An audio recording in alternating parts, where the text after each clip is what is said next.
Hoje eu quero fazer uma pergunta a você. E a pergunta é essa que vai aparecer aí: quem é o joio e quem é o trigo? Essa é a primeira pergunta. Quem é o joio?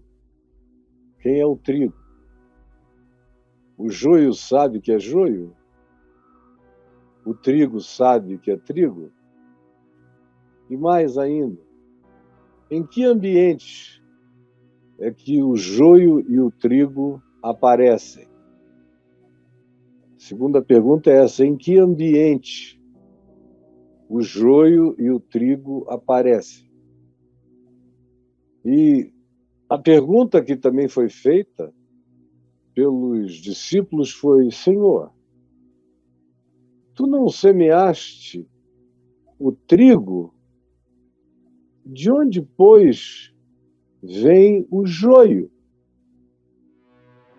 De onde vem? As tuas mãos carregam essa ambiguidade, essa ambivalência. Das mesmas mãos procedem o trigo que alimenta o mundo e o joio, que é uma ilusão, que é um engano, que é só palha, que não deixa absolutamente nada como fruto para a vida. De onde procedem?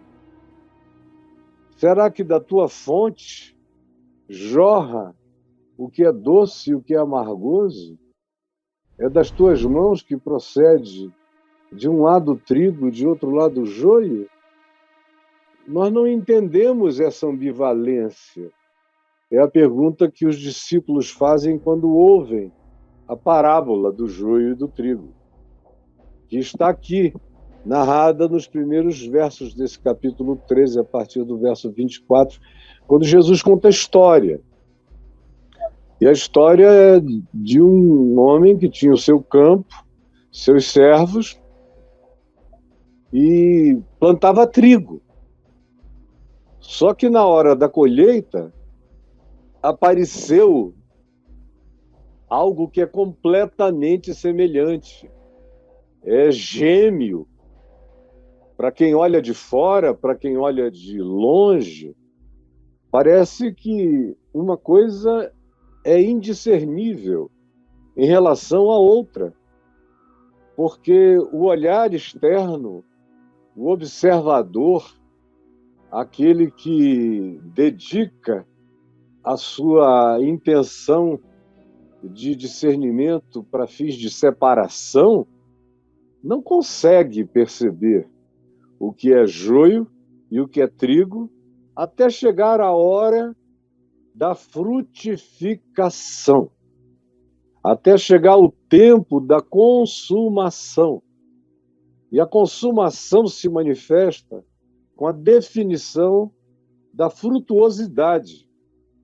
O trigo produz o seu fruto, que vai se transformar em alimento, a começar do pão e as variadas formas de alimento que vêm nutrindo os humanos durante milênios e milênios. Já o joio não presta para nada. O joio é para fazer fogo, e fogo rápido. Fogo que acaba e passa, é palha. É altamente combustível, incendiável, e não produz nada além de fogo, não dá fruto, não alimenta, não serve para o sustento, não produz, não tem utilidade, só ocupa o chão, só tira o lugar de realidades produtivas, generosas como o trigo. Mas fica ali, ocupando espaço. E Jesus diz na parábola que quando o trigo e o joio começaram a crescer juntos no campo, e eles suspeitaram que tinha uma coisa errada, que provavelmente fosse joio misturado, entrelaçado, porque não havia uma parte do campo que era só trigo e uma outra parte que era só joio.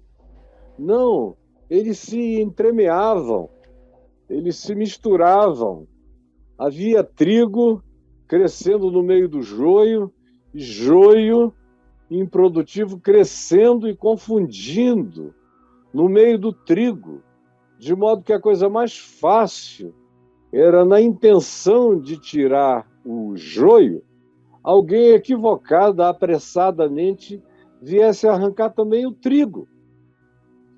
E alguns trigos, alguns pés de trigo iriam se perder. E aí o dono do campo, quando os discípulos perguntam: tu não queres que a gente separe o joio do trigo? Porque essa é uma grande tentação, especialmente para quem supostamente cuida do campo. É separar, é dizer: aqui está o trigo, aqui está o joio, e servirem eles próprios de juízes escatológicos, por assim dizer, arrancando definitivamente o que eles julgam ser o joio. E Jesus diz que o dono do campo, o que era também o senhor daqueles servos, diz: não, não, não, não toquem aí, porque conquanto dê para fazer alguma separação alguma entre o joio e o trigo, com o exame acurado, no entanto, há o risco enorme de que nessa ânsia de juízo, de separação, de definição de quem é quem, de querer um estado de pureza, de DNA de trigo, de garantia de que do nosso lado só tem o que é bom. Vocês não venham nessa ânsia precipitada e na intenção angustiada e às vezes até arrogante na presunção, não venham buscando separar o joio do trigo, não venham a arrancar, junto com feixes de joio, algum trigo. Porque um único trigo vale mais do que o campo inteiro de joio. Então, vocês não são as pessoas adequadas. E essa hora, esse momento, que é um momento de espera, onde a vida não está madura, onde as realidades últimas, as dimensões últimas, ou seja, escatológicas, que são aquelas coisas relacionadas aos últimos acontecimentos, últimos eventos, últimas constatações, últimas conclusões, últimas aparições. Isso é o escatológico. É o que pertence ao escatom, aquilo que carrega o conteúdo das últimas coisas. Então, antes que chegue o escatom, vocês vão cometer muitos erros.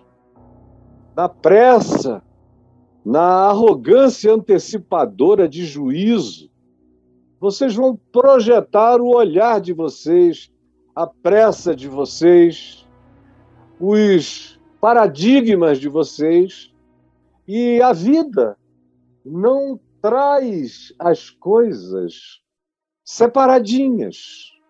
A existência não se organiza em departamentos, em compartimentos estanques. É o que Jesus está dizendo. Não existe clareza nenhuma nesse tempo, agora ainda, nessa era, durante essa espera, onde o dia da colheita não chegou, ainda se está no tempo do crescimento simultâneo e paralelo, ainda se está no curso da história, onde cada um vai desenvolvendo a sua própria natureza. Conquanto a gente tenha, por exemplo, salmos, como um salmo que eu gosto muito, que eu estava lendo hoje de manhã, e que diz uma coisa forte, assombrosa: seja verdadeiro, mas nenhum de nós tem a capacidade de fazer isso antes que chegue o tempo escatológico, antes que a dimensão do escatom visite a história. Diz aqui o Salmo 58, no verso 3, falando de pessoas que carregam no íntimo iniquidades, que engendram iniquidades no íntimo, e que são aquelas que também distribuem na terra a violência das suas mãos. Aí o verso 3 diz que esses que são impiedosos, são perversos, desviam-se da natureza da verdade, desde a sua concepção. Isso é um negócio violentamente forte. É como o joio, que já é joio desde a sua concepção. A inclinação já está lá. A natureza da não frutuação, da não frutificação de trigo, já é a impotência do próprio joio. Ele existe em estado de mimetismo, de imitação, de assemelhação falsa. Desde a sua concepção, nascem, e diz aqui o Salmo, já se desencaminham. E desde muito pequenos que eles demonstram essa inclinação, que o Salmo diz, meu Deus, tem gente que já vem assim desde a concepção, com aquela natureza ruim, com aquela atitude inclinada para o mal, para a perversidade, para o engano, para o bullying, para a alegria mentirosa, para o disfarce, para o faz de conta. Sentem prazer em passar pelo que não são e ridicularizam aqueles que, por uma razão ou por outra, seja por ingenuidade, ou seja até para não cometerem uma injustiça, uma precipitação, esperam para não se equivocarem. Mas, enquanto isso, são objeto das gargalhadas que dizem otário. Nem consegue perceber a natureza de quem quer que seja. Se conhecesse a minha própria, saberia que eu não tenho nada a ver com eles. Eu só ando no meio, eu só transito, eu só tenho meu trajeto misturado, eu só brotei entre, eu só existo e aconteço no meio. E eu não estou sozinho. Tem muitos iguais a mim crescendo no mesmo ambiente. E eles olham e veem os que supõem serem os cuidadores do campo com aquela angústia escatológica de juízo premeditado, de juízo apressado, de juízo pré-definido, de juízo subjetivo, porque não houve a menor chance de que qualquer objetividade tenha podido se manifestar pela avaliação do fruto, do resultado, da manifestação inequívoca do óbvio, que é o fruto. O fruto não deixa dúvida. Foi o que Jesus disse: ninguém colhe espinhos de figueiras, nem tampouco, semeando videiras, acharão espinheiros, porque a árvore é conhecida pelo seu fruto. É um princípio da agricultura que Jesus aplica frequentemente à natureza escatológica do convívio humano e da pressa humana de querer definições black and white, joio e trigo e coisas do tipo, que Jesus diz não. É um perigo. Juízo temerário, juízo precipitado, juízo subjetivo, juízo definitivo, juízo desenraizante. Não pratiquem isto, porque pode ser que aqui e ali vocês acertem, mas será um acerto oriundo da presunção ignorante, do ímpeto de vocês, porque na real mesmo não dá para saber até que o fruto apareça.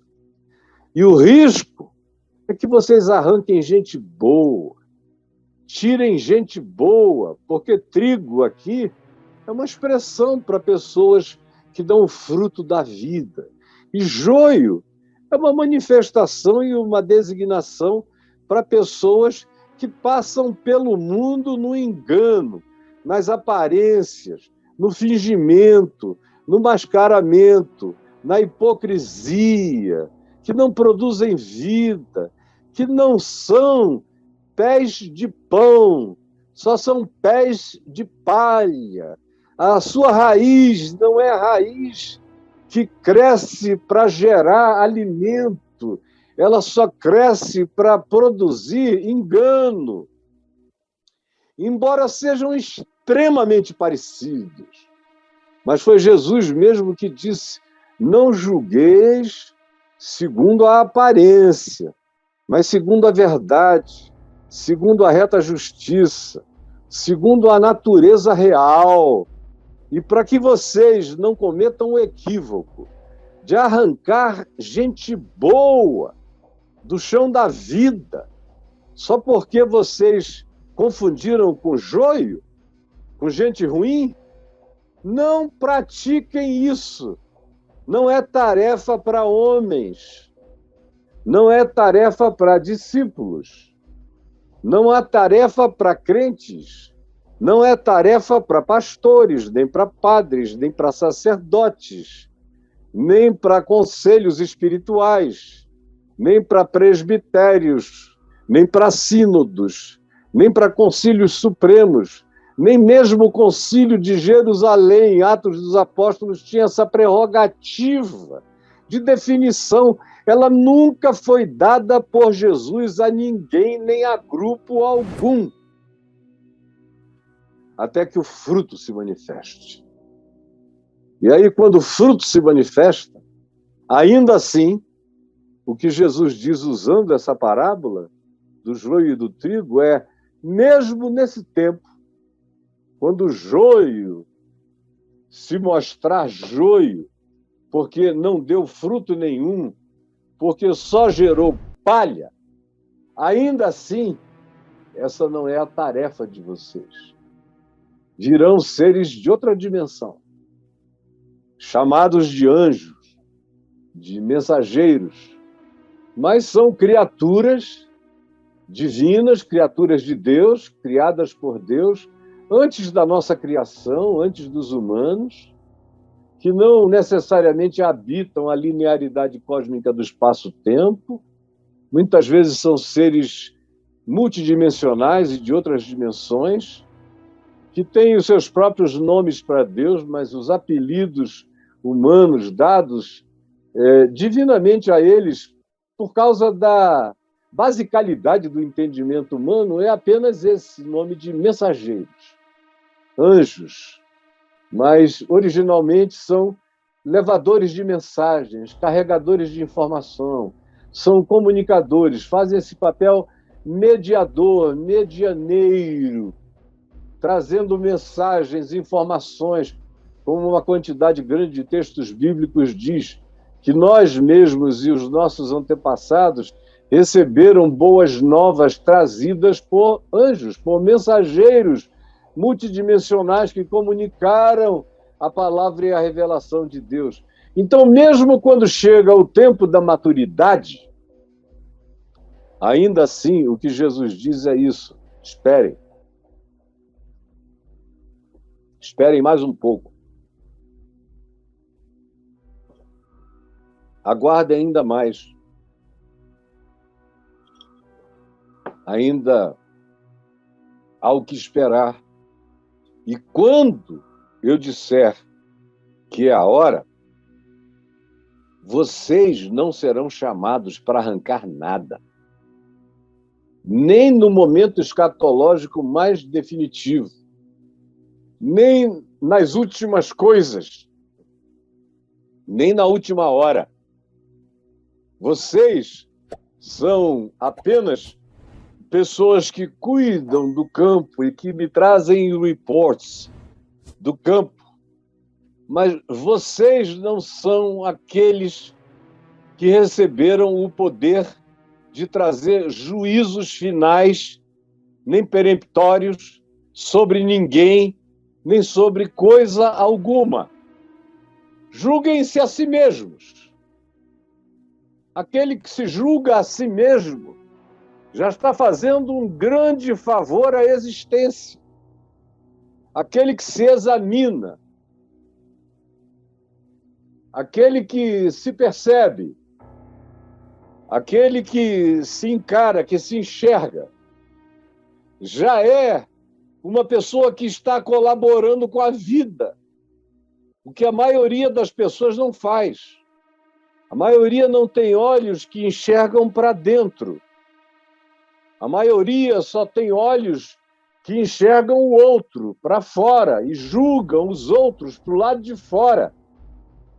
O mundo quase todo só enxerga da cara para fora, não enxerga da cara para dentro, para o coração. Só gente de Deus tem essa disposição de não avaliar a vida por aquilo que conseguem ver do rosto para fora. Esses que são os mais bem preparados para a vida, segundo Jesus, são os que têm olhos para se perceberem, para se enxergarem. Quem eu sou aqui nesse campo? Eu sou joio ou eu sou trigo? Eu sou joio ou eu sou trigo? Agora, quem tem olhos para dentro, se conhece, se percebe, sem presunção nenhuma, porque sabe que ele não se autoplantou, que ele é semeadura divina, se ele é trigo, que ele foi semeado pelo semeador dos semeadores, pela semente divina, pelo sêmen do trigo, a semente que produz a vida.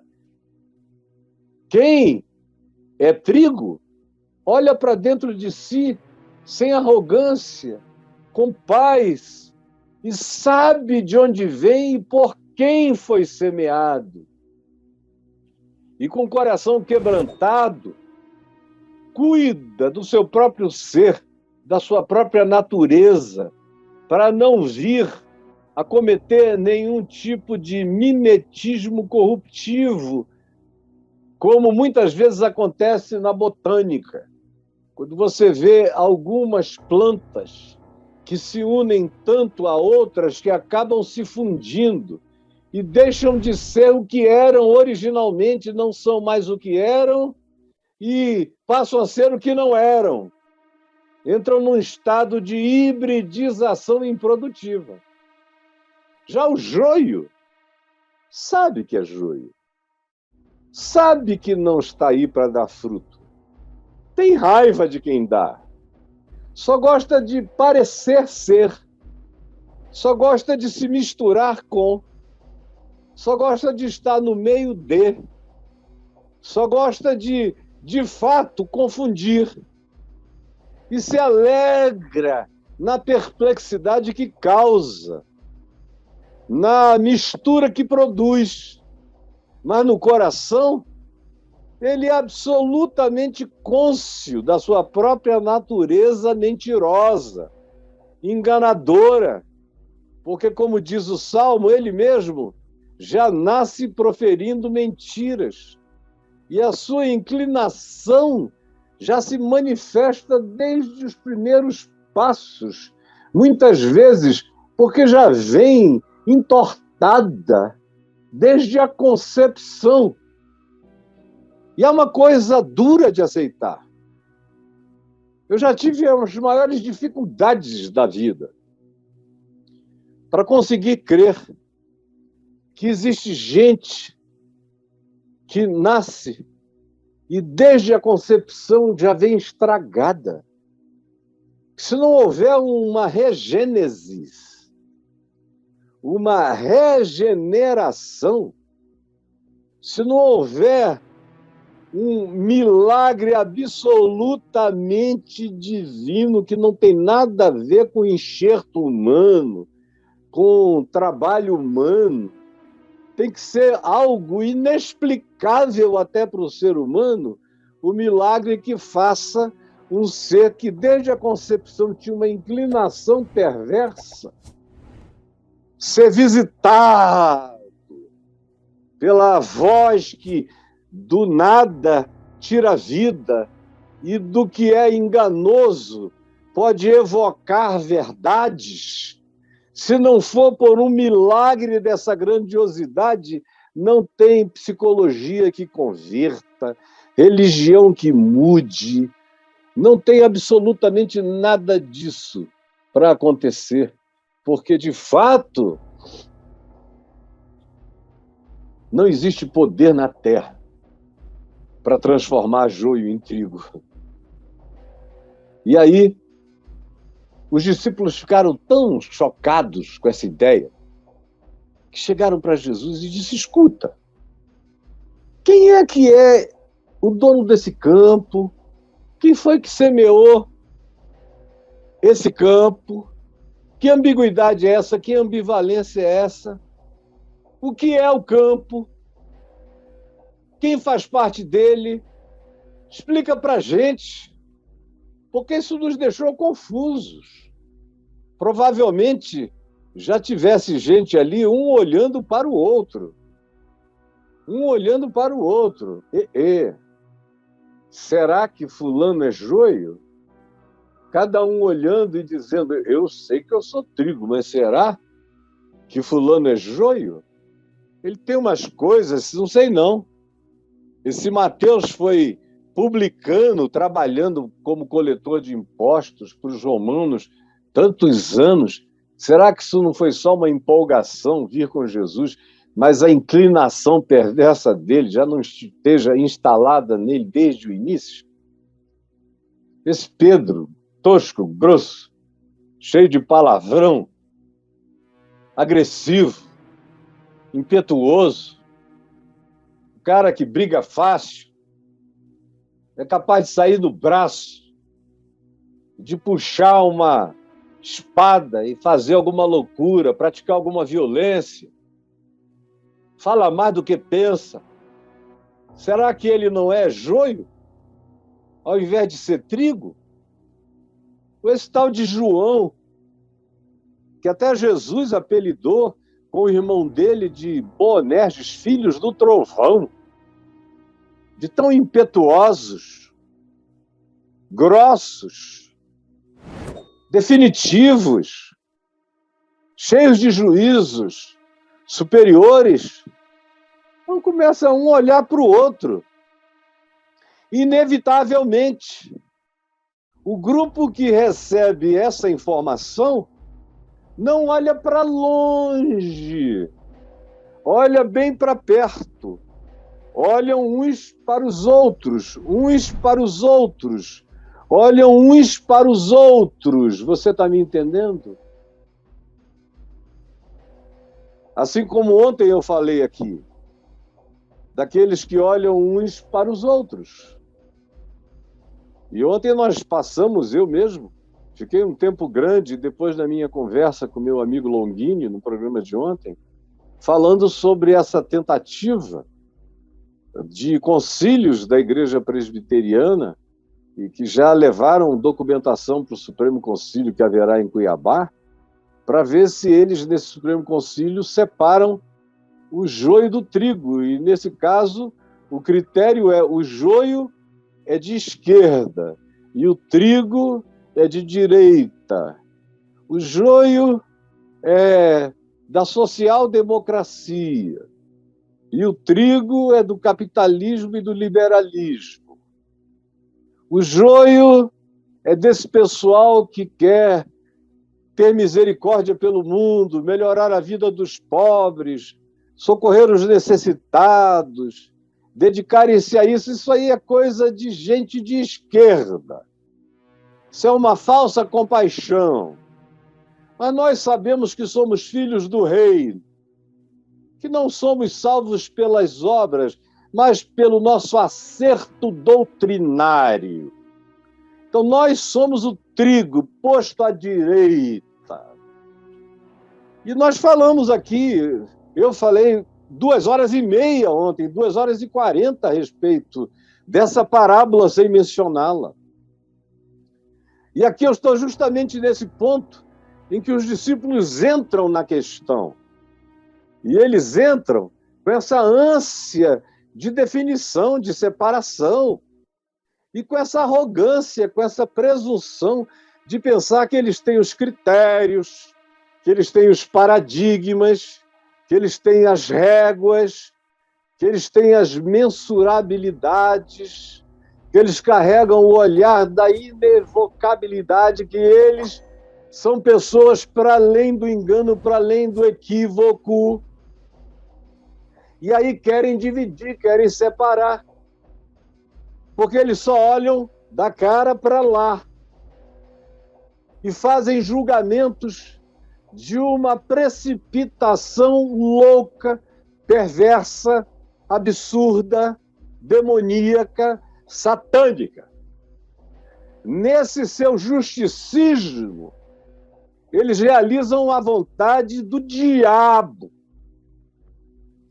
e não de Jesus, e não do Evangelho.